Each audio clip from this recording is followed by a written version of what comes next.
ॐ अज्ञानतिमिरान्धस्य ज्ञानाञ्जनशलाकया चक्षुरुन्मिलितं येन तस्मै श्रीगुरुवे नमः।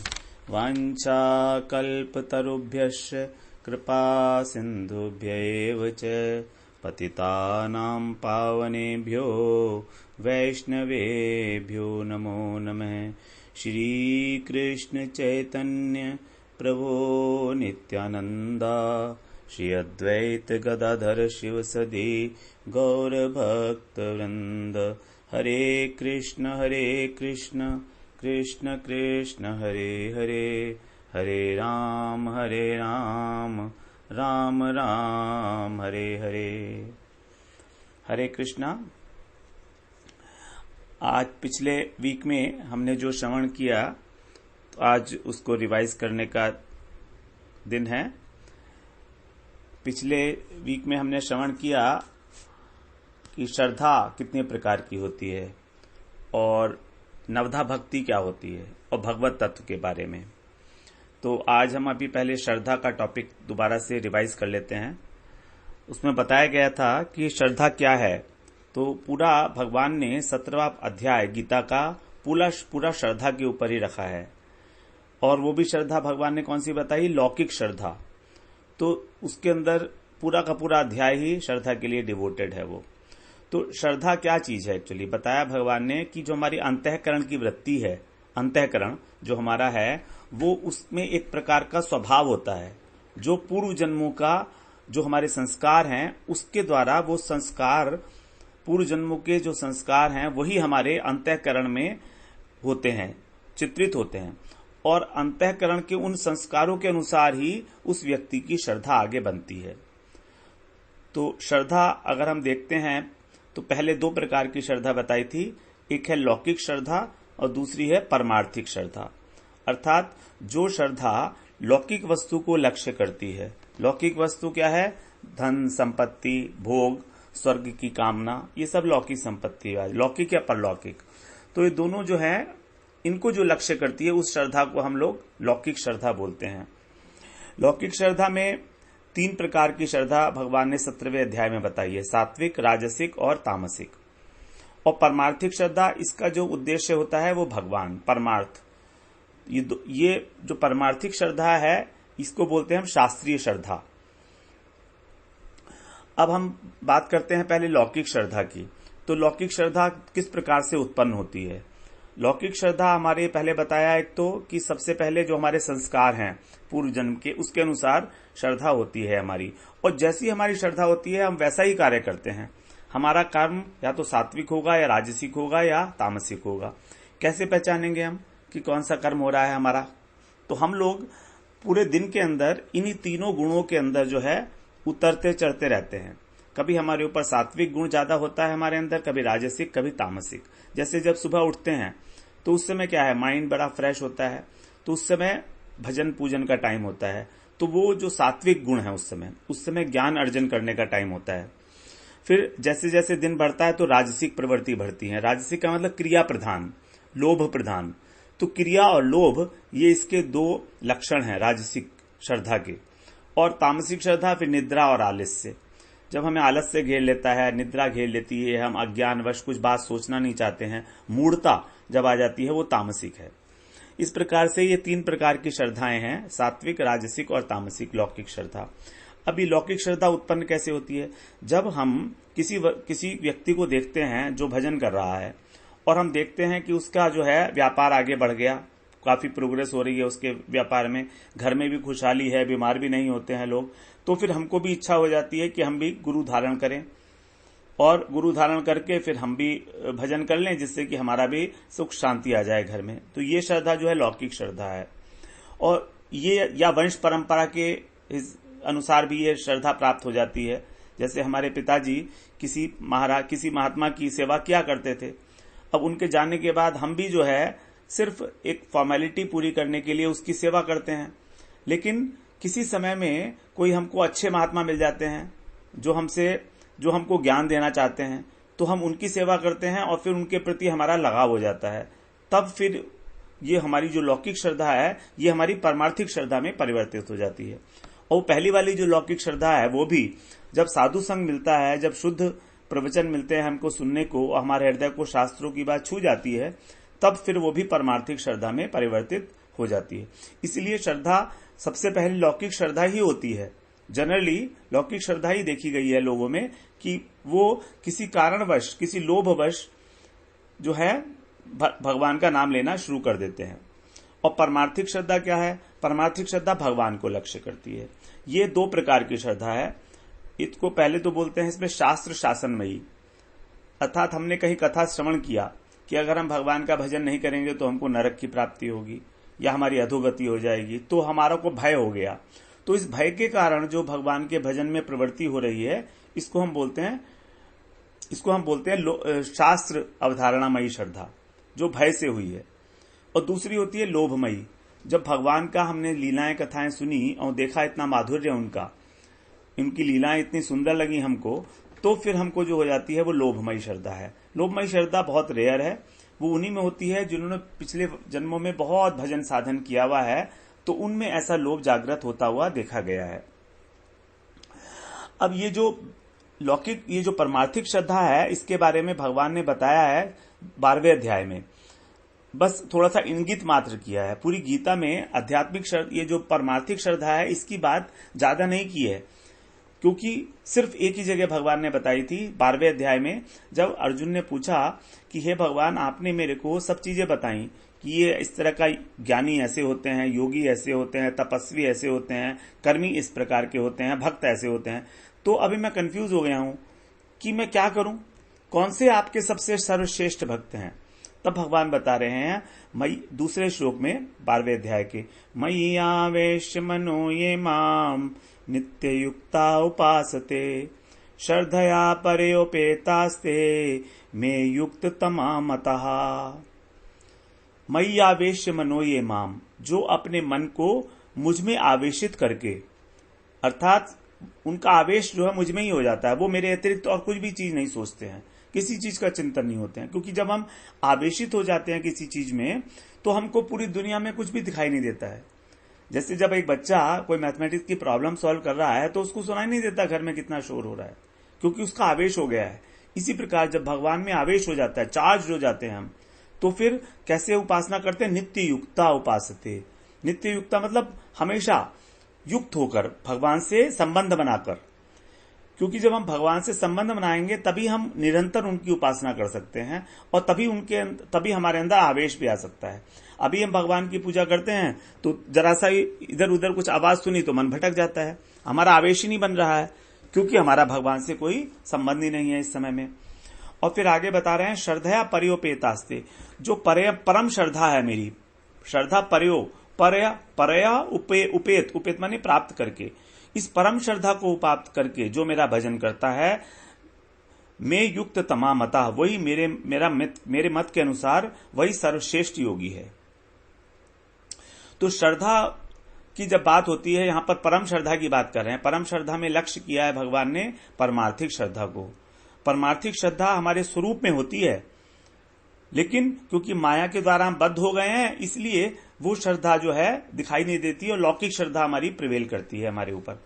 तो ये परमार्थिक श्रद्धा भगवान को लक्ष्य करती है और ये अति श्रेष्ठ है, और इसको बोलते हैं निर्गुण श्रद्धा। क्योंकि भगवान क्या है? भगवान निर्गुण है, भगवान को माया के 3 गुण स्पर्श नहीं कर सकते। तो भगवान को जब स्पर्श नहीं कर सकते तो उनके प्रति जो उनको प्राप्त करने का रास्ता है वो भी निर्गुण श्रद्धा से होके ही जाएगा। क्योंकि जिस प्रकार की वस्तु होती है, जिस प्रकार का हमारा साध्य होता है, उसी प्रकार का हमें साधन करना पड़ता है। अगर हमें दिल्ली की तरफ जाना है तो हम दिल्ली वाली बस में बैठेंगे, साधन भी हमें वही करना पड़ेगा। ये नहीं कि हम आगरा की बस में बैठ जाएंगे, हमको उसी प्रकार का साधन करना होगा जिस कोटि का हमारा वो है, साध्य है। तो अगर भगवान हमारे साध्य हैं जो कि निर्गुण है, तो इसका मतलब जो साधन है, जो हमारा प्रेरणा कर रही है, वो निर्गुणी श्रद्धा होनी चाहिए। निर्गुणी श्रद्धा का मतलब है कि उसको सत्वगुण, रजोगुण और तमोगुण कुछ भी किसी से भी इससे ऊपर, तीनों से ऊपर जो वो श्रद्धा। और ये श्रद्धा प्राप्त कैसे होगी? क्योंकि भगवान निर्गुण हैं, इसीलिए जब हम उनका भजन करते हैं तो अपने आप साधक जो है, भक्त जो है, वो भी निर्गुण हो जाता है क्रमशः, धीरे धीरे। जैसे भागवत में जब श्रुतियां भगवान कृष्ण की स्तुति कर रही थी, तब उन्होंने भगवान का स्वरूप निरूपण किया।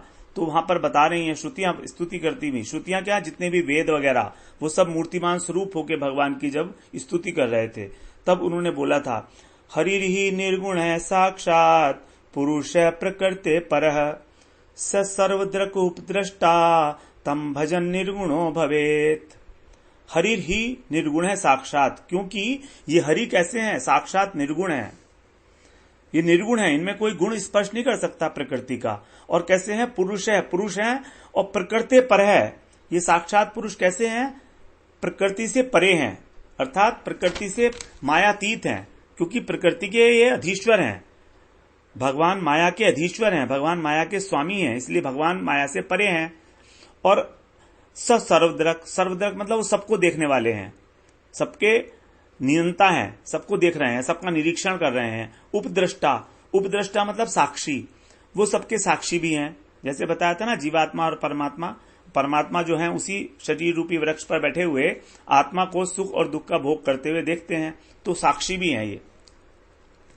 तो वो निरीक्षण भी करते हैं, एक निरीक्षण करते हैं। सर्वद्रक, सर्वद्रक भी आया था एक श्लोक में, द्वा सुपर्णा सयुजा सखाया, उसमें आया था अभिचाक शीति। तो वहां पर जो दो पक्षी हैं, उसमें से भगवान जो एक पक्षी है परमात्मा, वो जीवात्मा को अच्छे तरीके से देख रहा है, सर्वद्रक। फिर आगे बता रहे हैं, तम भजन निर्गुणो भवेत, और उनका भजन करके जो भक्त है वो भी निर्गुण हो जाता है। धीरे धीरे जैसे जैसे उसमें भजन में उन्नति होगी, वैसे वैसे वो निर्गुण हो जाएगा। क्योंकि स्टार्टिंग में हम लोग शुरू करते हैं तमोगुण से, तमोगुण और रजोगुण से, क्योंकि मनुष्य मात्र जो है, सामान्य मनुष्य रजोगुण और तमोगुण का मिश्रण है। तो धीरे धीरे हम अपनी तामसिक वृत्तियों के ऊपर विजय प्राप्त करके राजसिक बनते हैं, फिर सात्विक बनते हैं, और सात्विक बनने के बाद फिर हम निर्गुण अवस्था तक पहुंच सकते हैं, अर्थात गुणातीत अवस्था पर। तो रास्ता क्रमशः ऐसे ही होगा, तमोगुण, तमोगुण से रजोगुण, रजोगुण से सत्वगुण, और सत्वगुण से फिर निर्गुणता की ओर हम लोग आगे बढ़ते रहते हैं। इस प्रकार बताया है कि हमारी श्रद्धा धीरे धीरे निर्गुण अवस्था को प्राप्त हो जाती है, और यही निर्गुण अवस्था जो है, यही हमारी आत्मा का स्वरूप है। हमारी जो आत्मा है वो भगवान का अंश है, और भगवान निर्गुण है, तो हमारी आत्मा भी निर्गुण है। तो हमारे स्वभाव में हमारे स्वभाव में ये वाली निर्गुण श्रद्धा जो है निहित है आत्मा के धर्म में। लेकिन क्योंकि माया के संसर्ग से हमारा स्वभाव विकृत हो गया, इसीलिए अशुभ संस्कारों के कारण हमारी श्रद्धा गुणात्मक हो गई, अर्थात सात्विक, राजसिक और तामसिक हो गई। इस प्रकार से यह श्रद्धा हुई हमारी लौकिक श्रद्धा। अब हम आते हैं परमार्थिक श्रद्धा, निर्गुण श्रद्धा। तो निर्गुण श्रद्धा भी दो प्रकार की बताई थी, जैसे शास्त्रीय श्रद्धा। अब ये शास्त्रीय श्रद्धा उत्पन्न कैसे होती है? शास्त्रीय श्रद्धा होती है उत्पन्न साधु संग से। हमारे अंदर शास्त्रीय श्रद्धा है, मतलब निर्गुण श्रद्धा है, लेकिन जब हम संग करेंगे और कथा का श्रवण करेंगे, हरि कथा करेंगे, हरि कथा का श्रवण करेंगे, और श्रवण करके हम उसको अपने हृदय में धारण करेंगे। एक तो होता है श्रवण, सामान्य श्रवण, कि चलो ठीक है कहीं भागवत हो रही है जाकर सुनाते हैं, सुना है कि उससे कुछ पुण्य अर्जित हो जाता है, 2-4 घंटे भगवान का नाम भी लेना चाहिए जिंदगी में, ये सोच के हम कर रहे हैं तो कुछ नहीं होने वाला है। इधर कान से सुना, दूसरे से निकाल दिया।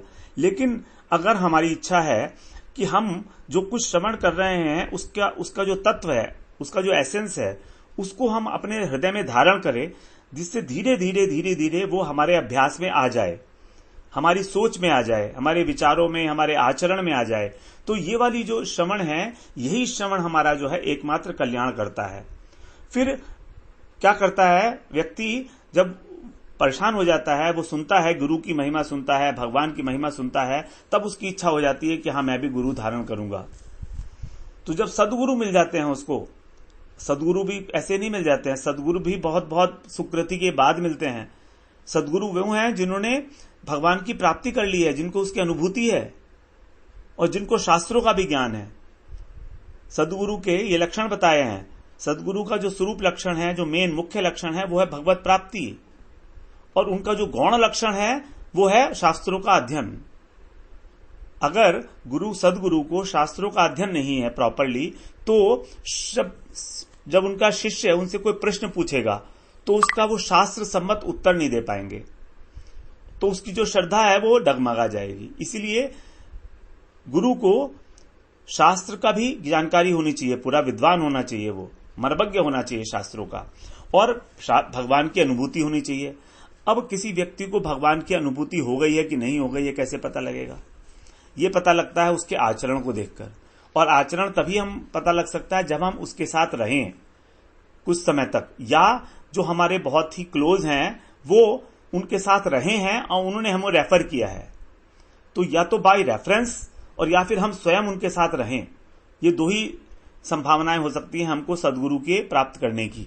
तो सदगुरु का आचरण आज हम देखेंगे कि अरे ये तो सदगुरु, ये तो व्यक्ति ऐसा है कि किसी को जो है अगर कोई इसको 1 लाख रुपया भी डोनेशन दे रहा है तो भी अगली बार उससे बात करता नहीं है, उसको नजर भी घुमा के नहीं देखता है, क्योंकि वो तो निरपेक्ष है, उसे कोई धन का लालच ही नहीं है, वो ना दे उसको तो भी उसे कोई फर्क नहीं पड़ने वाला।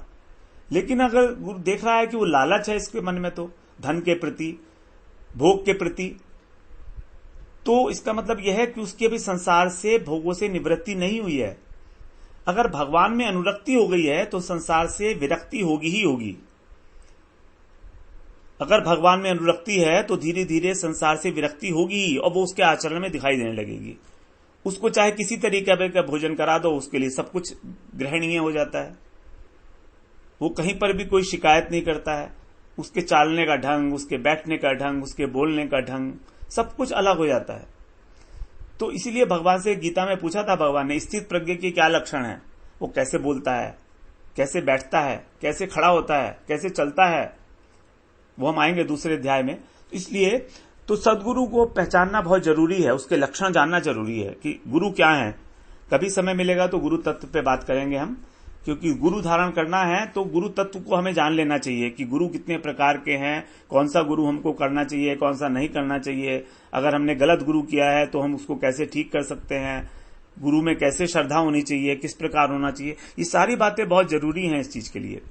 तो जब शास्त्रीय श्रद्धा होती है तब वो गुरु का धारण करता है, और फिर गुरु को धारण करने के बाद फिर जब वो भजन करता है, हरिनाम करता है, श्रवण करता है, तो उसकी क्वालिटी डिफरेंट कैटेगरी की, हायर लेवल की हो जाती है फिर वो। इस प्रकार हम देख रहे हैं कि श्रद्धा जो है वही भजन में आगे बढ़ने के लिए एक बीज का काम करती है, और इस बीज को हम लोगों को यत्न पूर्वक जो है इसका हमको उसको हमको अंकुरित कराना है। तो अंकुरित कराने के लिए 2 चीजें चाहिए, एक तो जल चाहिए और एक खाद चाहिए। तो साधु संघ को बताया गया एक खाद है। साधु संघ मतलब क्या? साधु संघ का मतलब यह है कि साधु के साथ ये नहीं कि खा रहे हैं, बैठ रहे हैं, उठ रहे हैं, घूम रहे हैं, ऐसे तो किसी के साथ भी कर रहे हैं, उससे क्या फर्क पड़ने वाला है, फिर तो साधारण इंसान की तरह समझ रहे हैं हम उसको। नहीं, साधु संघ का मतलब यह है कि हम उनके उपदेश को ग्रहण कर रहे हैं, उपदेश के थ्रू। संघ का मतलब होता है सम्यक रूपेण गमन। जब हम उनके विचारों के साथ गमन करते हैं सम्यक रूपेण, पूरी तरीके से, जब उनकी बात को हम मानते हैं, उनकी आज्ञा को मानते हैं, जो वो कह रहे हैं वो मानते हैं, तब है उसका मतलब संग। अन्यथा साधुओं के साथ तो बहुत सारे लोग घूम रहे हैं, तो उनको क्या मिल रहा है? कुछ नहीं मिल रहा है। और सदगुरु के साथ घूम रहे हैं तो भी कुछ नहीं मिल रहा है, सत साधु हैं तो भी नहीं मिल रहा है। और साधु क्या है इसको भी पहचानना बहुत जरूरी है। तो वही जो गुरु है वही साधु उस तरह के हैं, तो उन्हें पहचानने के लिए कुछ लक्षण बताए गए हैं। उसके लिए उनको सद साधु को, और साधु शब्द एक्चुअली तो सत है, साधु सत ही होता है, और सदगुरु को, दोनों को देखने के लिए, जानने के लिए, परखने के लिए कुछ लक्षण बताए गए हैं। वो लक्षण हमको अपनी जानकारी में ले लेना चाहिए, और कभी समय मिलेगा तो हम उसके बारे में बीच में चर्चा कर लेंगे। तो इस प्रकार से हमको इस बीज को बचा के रखना है बहुत, और बीज को हम बचा के रखेंगे तभी हम इसको आगे बढ़ा पाएंगे। तो श्रवण जो है वही इसका सिंचन है, जल की तरह से इस श्रद्धा रूपी बीज का, जो हमारी भक्ति रूपी लता को आगे बढ़ने में सहायता कराएगा। अब श्रद्धा का जो लक्षण, श्रद्धा की परिभाषा जो दी गई है अलग अलग 2-3 शास्त्रों में, तो बताई गई है। श्रद्धा शब्दे विश्वास कहे सुदृढ़ निश्चय, कृष्ण भक्ति कहले सर्व कर्म कृत है। यह बता रहे हैं श्रद्धा शब्दे विश्वास। श्रद्धा शब्द का अर्थ है विश्वास, पूर्ण विश्वास, और सुदृढ़ निश्चय। सुदृढ़ निश्चय, विश्वास मतलब कोई भी संशय नहीं रहा, तो दृढ़ विश्वास और संशय नाश, दृढ़ विश्वास और संशय नाश, यह है श्रद्धा का अर्थ। और कृष्ण भक्ति कैले सर्व कर्म कृत है, और ये विश्वास कि अगर हमने कृष्ण की भक्ति कर ली है तो हमारे सारे कर्म करने हो गए हैं। वही अर्जुन को उन्होंने कहा कि सर्व धर्मान परित्यज्य माम एकम शरणम ब्रज, सारे काम छोड़ दे तू और मेरी शरण में आ जा। तभी अर्जुन ने बाद में कहा कि ठीक है, जो आप कह रहे हैं, अब मैं आपकी कृपा से मुझे स्मृति प्राप्त हो गई है, मैं वही करूंगा जो आपने कहा है। तो इस प्रकार से संशय नाश प्लस दृढ़ विश्वास, और ये दोनों चीजें देखने में कैसे आएंगी? लक्षण क्या है? लक्षण होगी आज्ञा पालन में उत्कंठा। गुरु की आज्ञा, सदगुरु की आज्ञा, शास्त्रों की आज्ञा, उसमें उत्कंठा देखी जाएगी कि वो जो कह रहे हैं हमारा मन होगा कि हम उसको करें। पतंजलि ने बोला है चित्त की संप्रसन्नता को ही श्रद्धा बोलते हैं, या किसी एक और सदगुरु ने बोला है अन्य उपाय वर्जन कृष्ण उन्मुखी चित्त वृत्ति विशेष। सारे अन्य उपाय वर्जन, अन्य उपाय अर्थात ज्ञान, कर्म, योग, सबको वर्जन, इनको छोड़ दिया, और कृष्ण उन्मुखी चित्त वृत्ति विशेष। जब चित्त की वृत्ति विशेष रूप से कृष्ण के प्रति उन्मुख हो जाती है, उसी को श्रद्धा कहा गया है। तो इस प्रकार से बता रहे हैं श्रद्धा के लक्षण। और श्रद्धा जो है हमेशा हमारी सुदृढ़ विश्वास और संशय नाश, और देखा जाएगा इसको हमारी उत्कंठा के अनुसार। अब थोड़ी सी चर्चा नवधा भक्ति। प्रहलाद जी ने भागवत में नवधा भक्ति बताई है, श्रवण, कीर्तन, स्मरण, पाद सेवन, अर्चन, वंदन, दास्य, सख्य और आत्मनिवेदन। ये नवधा भक्ति। भक्ति योग क्या है? नवधा भक्ति तो ठीक है, भगवान ने गीता में इसके कई श्लोक बताए हैं कि कीर्तन ही हमको करना चाहिए, लेकिन जो योग है ये क्या है? योग एक्चुअली एक सीढ़ी की तरह से है, जैसे बात हुई थी पहले भी कि एक सोपान है जिसमें अलग अलग अंश हैं, और ये सब अंश जो है उस सोपान में, उस सीढ़ी में जुड़े हुए हैं। तो माया मुग्ध सामान्य जीवों के लिए जैसे सकाम कर्म बताया गया है, उनको कर्म करना है अपनी इच्छा की पूरी करने के लिए। इसके ऊपर उठते हैं तो फिर वो निष्काम कर्म होगा, जब उसमें से आसक्ति हटा दी गई और कर्तापन का अभिमान भी हटा दिया गया तो वो निष्काम कर्म हो गया। अब ये निष्काम कर्म जब भगवान को अर्पण किया जाता है तो इसको बोल देते हैं भगवत अर्पित निष्काम कर्म। यही वाला कर्म जो है इसको बोलते हैं कर्म योग, और यही जो है कर्म योग चित्त शुद्धि का कारण बनता है, हमारा चित्त इससे शुद्ध हो जाता है। तो ये हुआ प्रथम सोपान जिसको बोलते हैं कर्म योग। अब यहां पर हमने अधिकार प्राप्त कर लिया दूसरी सीढ़ी पर चढ़ने का, दूसरे अंश पर, इस एक सीढ़ी के दूसरे अंश पर। तो दूसरा अंश कौन सा है? ज्ञान योग। तो ज्ञान योग का अधिकार प्राप्त कर लिया। ज्ञान का मतलब क्या है? तत्व ज्ञान। अब हमको तत्व ज्ञान हो जाएगा कि भगवान कौन है, मैं कौन हूं, माया क्या है, हमारा आपस में संबंध क्या है, और मुझे क्या कर्तव्य है मेरा, और मेरा क्या उद्देश्य है, मेरा क्या कर्तव्य है। तो क्या हमारा संबंध है, क्या हमारा अभिधेय है, अभिधेय का मतलब क्या प्रोसेस है, कौन सी प्रोसेस मुझे अडॉप्ट करनी है, और क्या मेरा प्रयोजन है अर्थात उद्देश्य है। ये ज्ञान तत्व ज्ञान इसको बोलते हैं हम लोग कि ये तत्व ज्ञान है। सारे तत्व जो भी हमने अभी तक पढ़े हैं ये सब तत्व ज्ञान के अंदर ही आ जाते हैं। अभी तक हम लास्ट सो मेनी डेज, 1 महीने से ऊपर हो गया है, तो जो भी हम अभी इसमें, 1 महीना नहीं हुआ अभी, पूरा होने वाला है, तो जो भी अभी तक हम इसमें कर रहे थे वो सारा तत्व ज्ञान के ही अंदर आता है। तो तत्व ज्ञान प्राप्त हो जाएगा दूसरी सीढ़ी के ऊपर, यहां ज्ञान का अधिकार हो गया। अब यहां पर कुछ लोग तत्व ज्ञान के बाद निर्विशेष ब्रह्म की ओर आकर्षित हो जाते हैं। अर्थात निर्विशेष ब्रह्म क्या है? जो निर्विशेष ब्रह्म की ओर आकर्षित होके वो ब्रह्म के चिंतन में लीन होके और ब्रह्म के साथ एकाकार होना चाहते हैं, अर्थात अहम ब्रह्मस्मि वाले लोग जो शंकराचार्य मत को मानते हैं, वो अद्वैत मत को जो मानते हैं, वो लोग केवल अद्वैत है उसका नाम। तो वो अद्वैतवादी लोग जो हैं वो भगवान के जो पहला अंश बताया था भगवान का जो अंग कांति थी वो था ब्रह्म, निर्विशेष ब्रह्म। तो उस निर्विशेष ब्रह्म में वो स्वयं को लीन कर देना चाहते हैं, मर्ज कर देना चाहते हैं। ये बोलते हैं इसको फिर हम लोग ब्रह्म जीव ब्रह्म एक के ज्ञान। तो इस तत्व ज्ञान के बाद दूसरा स्टेप आता है जीव ब्रह्म एक के ज्ञान। कुछ लोग तो इस डायरेक्शन में मुड़ जाते हैं ज्ञान की तरफ। वो क्यों मुड़ते हैं? वो इसलिए मुड़ते हैं कि उनको ये लगता है कि संसार बहुत दुखदाई है, और एक ऐसी चीज की कल्पना करते हैं वो लोग जहां पर दुख ना हो, जहां पर कोई नाम ही ना हो, कोई गुण ना हो, कुछ भी ना हो, एक शून्य की तरह से हो। तो वो शून्य जो है वही उसी को बोलते थे ब्रह्म। भगवान जो गौतम बुद्ध थे उन्होंने जिसको शून्य की संज्ञा दी थी उसी शून्य को आदि शंकराचार्य ने ब्रह्म बोल दिया और बोला अहम ब्रह्मस्मि। ये वही बात है। गौतम बुद्ध बोलते थे शून्य से सब कुछ उत्पन्न हुआ और सब शून्य है और शून्य में मिल जाएगा। यही बात वेदों के आधार पर उन्होंने वेदों का बहिष्कार किया गौतम बुद्ध ने, और यहां पर यही बात आदि शंकराचार्य ने वेदों के आधार पर प्रमाणित कर दी कि ब्रह्म ही सब कुछ है, जीव भी ब्रह्म ही है। तो इसको बोलते हैं ब्रह्म जीव एक के ज्ञान। यह है ज्ञानियों का मार्ग। योगियों का मार्ग दूसरा हो जाता है, वो लोग अष्टांग योग का साधन कर लेते हैं। और वहीं से एक तीसरा जो रास्ता है वो है तृतीय सोपान, वो है भक्ति योग। तो हमारा वैष्णवों का जो रास्ता है वो भक्ति योग के ऊपर ही है। हमारा सारा का सारा डिस्कशन जो भी होगा गीता का वो भक्ति योग के ऊपर ही होगा। ना तो इसमें ज्ञान का है और ना इसमें योग का है, दोनों का मेंशन किया है, लेकिन भगवान ने सर्वश्रेष्ठ तत्व जो स्थापित किया है वो भक्ति योग।